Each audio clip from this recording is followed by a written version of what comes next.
Hola, ¿qué tal?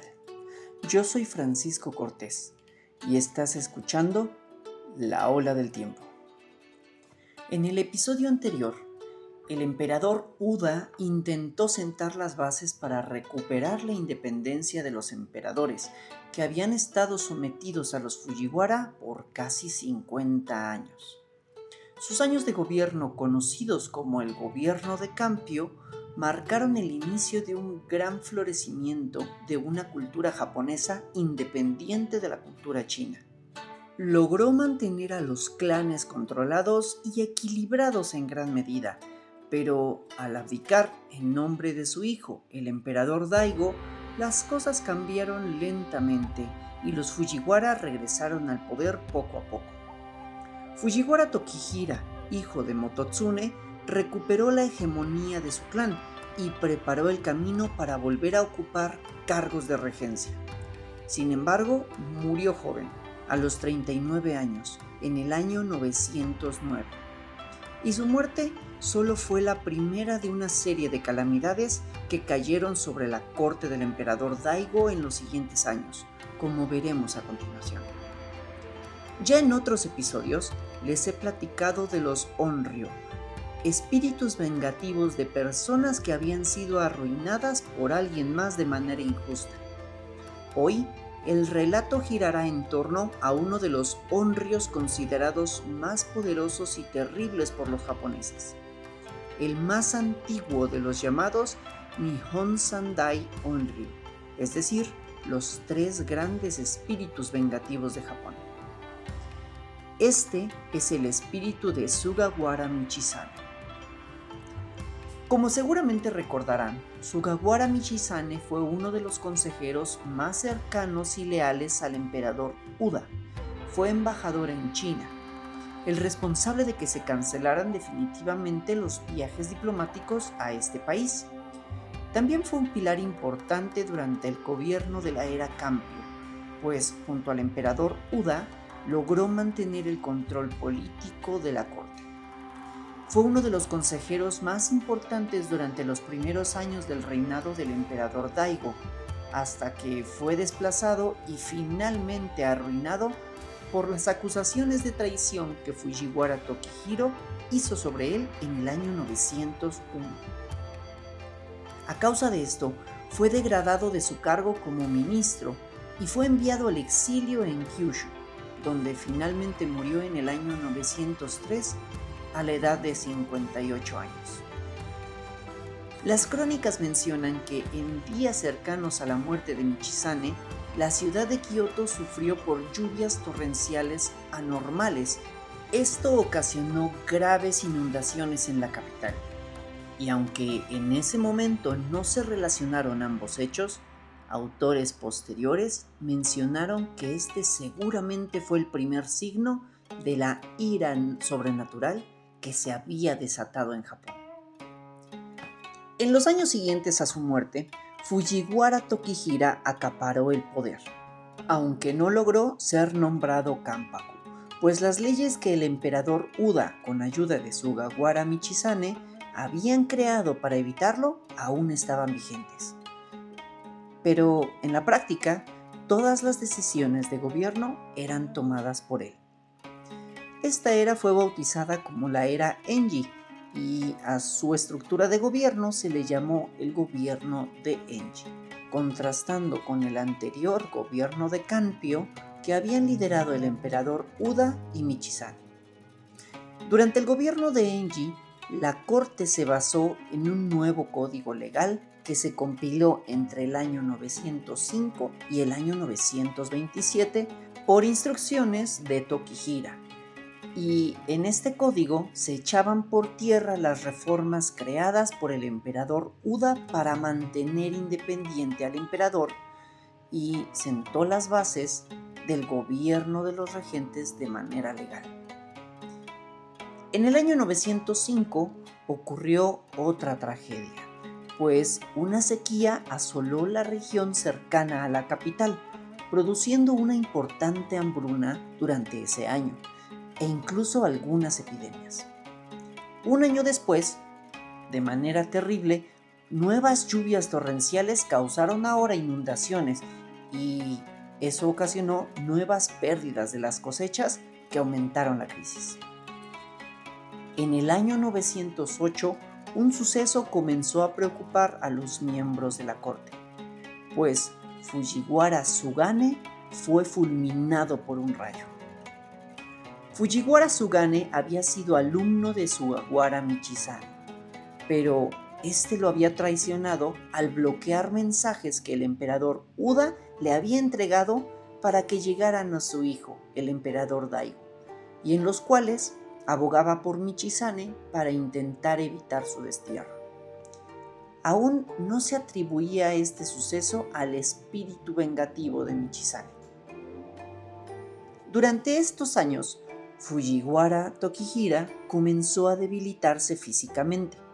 Poco a poco su salud se fue deteriorando y en el año 909 falleció de manera repentina a los 39 años de edad, legando todo su poder político a su hermano menor, Fujiwara Tadahira, también hijo de Mototsune. Tokihira fue señalado por años como el principal responsable de la calumnia que llevó al exilio a Michizane, y es curioso que haya muerto a los pocos años junto con otros miembros del clan que habían apoyado a esta acusación y que también fallecieron misteriosamente por esta época. A partir de este momento, la capital comenzó a llenarse de rumores de que el espíritu de Michizane rondaba la capital buscando venganza. En el año 910, una nueva oleada de lluvias torrenciales generaron nuevas inundaciones devastadoras para la región central de Japón. Los rumores ya no eran silenciosos. La preocupación comenzó a volverse real. Sin embargo, las calamidades se detuvieron después de esto por la siguiente década. La situación de la capital estuvo en paz. Durante estos años, Fujiwara Tadahira permitió al emperador Uda volver a la corte y tener contacto con su hijo, el emperador Daigo. Con esto, él volvió a influir en las decisiones de gobierno de su hijo y se consideró una época de estabilidad y paz, en la que se vio nuevamente un florecimiento cultural, pues el emperador Uda organizó varios eventos culturales, entre los que destaca un enorme concurso de poesía que el emperador retirado organizó en el templo de Ninna-ji. Este templo era su hogar en esta época, pues vivía como un monje budista recluido ahí.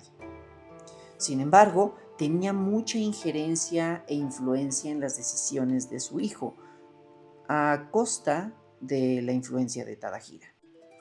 Lamentablemente, la armonía de estos años de florecimiento comenzó a deteriorarse lentamente a finales de la década, junto con la salud del emperador Daigo, el cual enfermaba de formas inexplicables rutinariamente, llegando al grado de tener que abandonar los asuntos de gobierno y delegar su poder a Tadahira y su padre en ocasiones.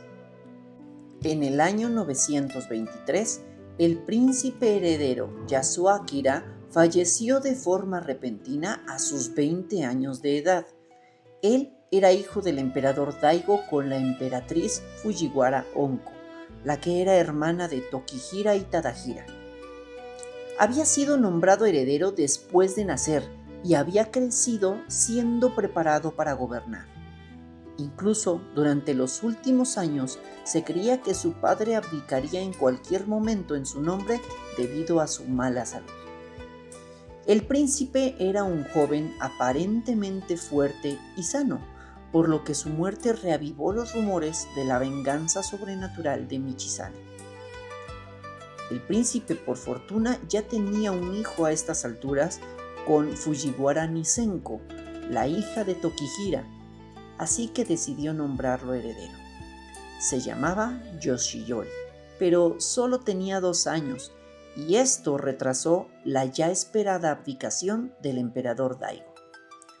Aparte de esto, el emperador Daigo y la emperatriz Onko tuvieron un nuevo hijo en ese mismo año, llamado Yuta Akira.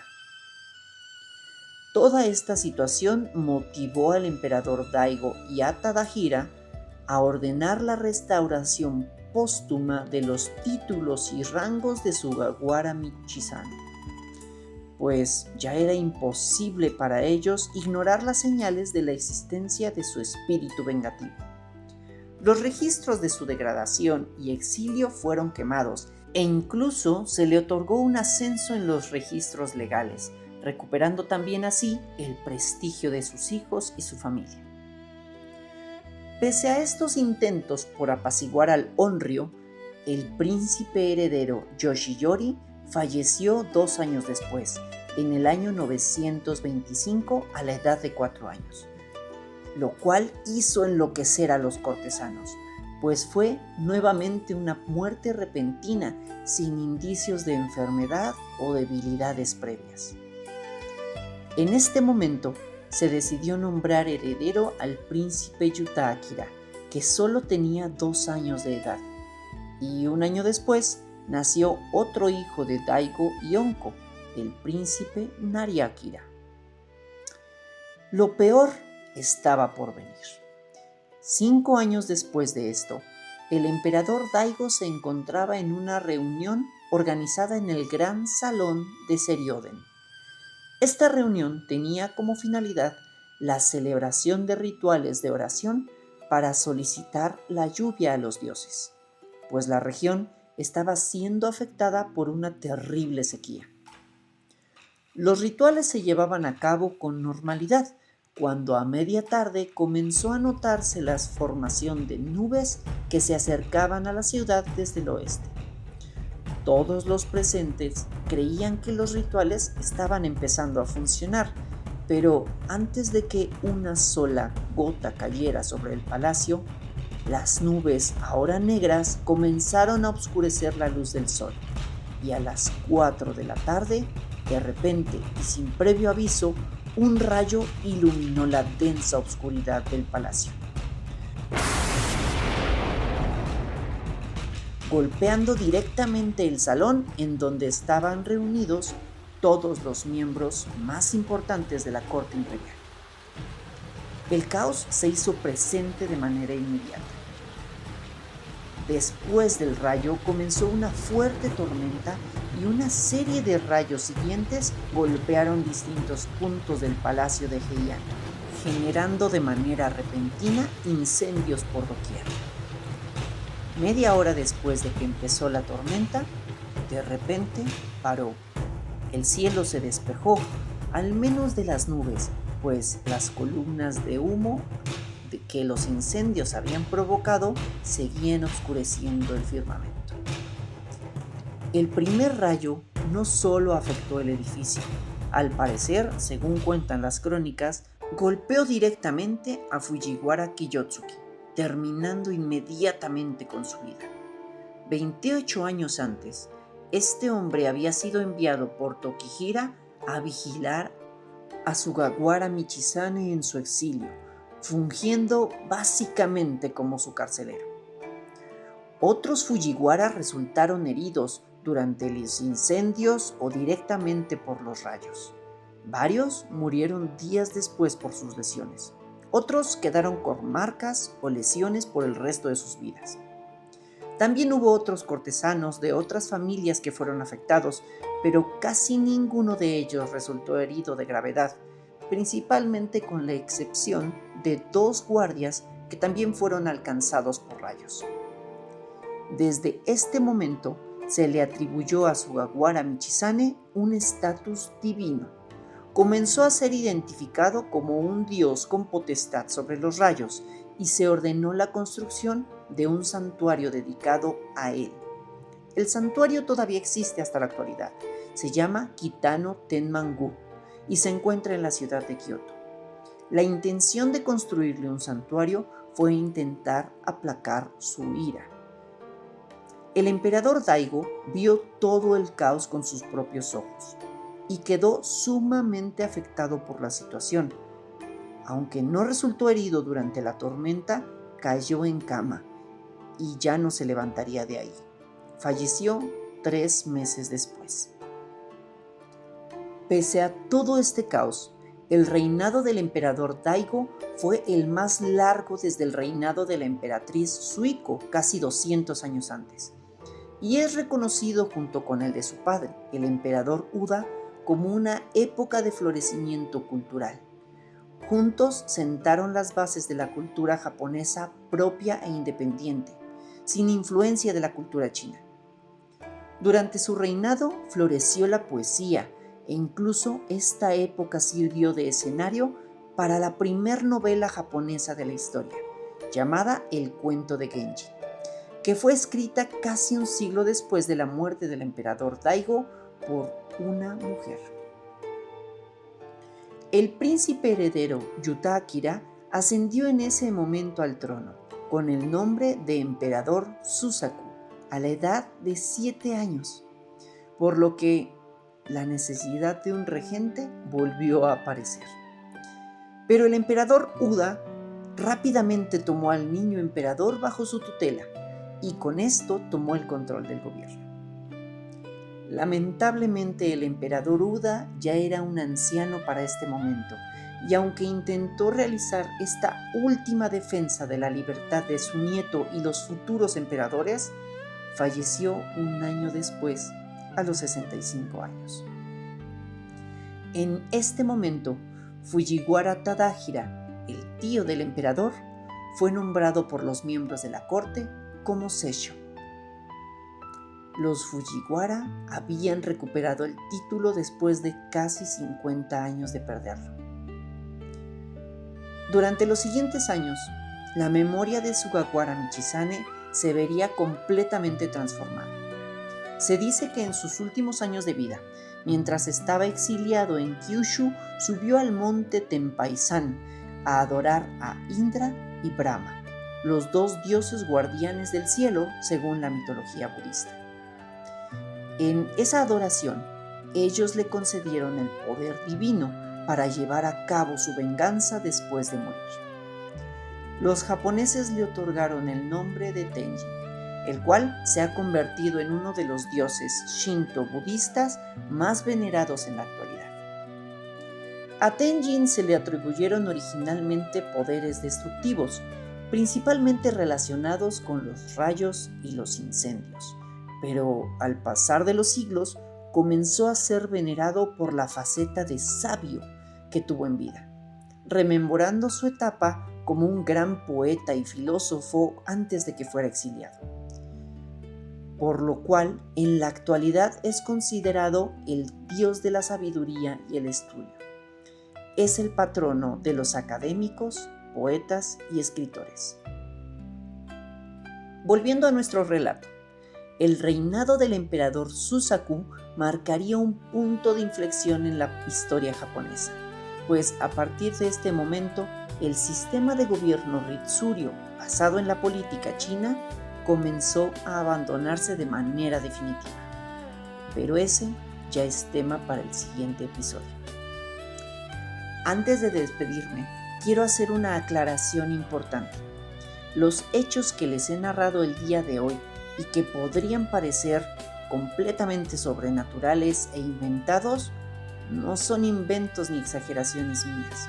Están escritos tal cual en las crónicas de la época en cuestión. Cada rayo, cada evento atribuido a Michizane sí sucedió. Ya queda en ustedes creer si fue una terrible casualidad o si son más espirituales, tal vez puedan llegar a creer que esto sucedió en la realidad por la acción de este poderoso Onryo, que incluso sería elevado al rango de Dios. Por hoy, esto sería todo.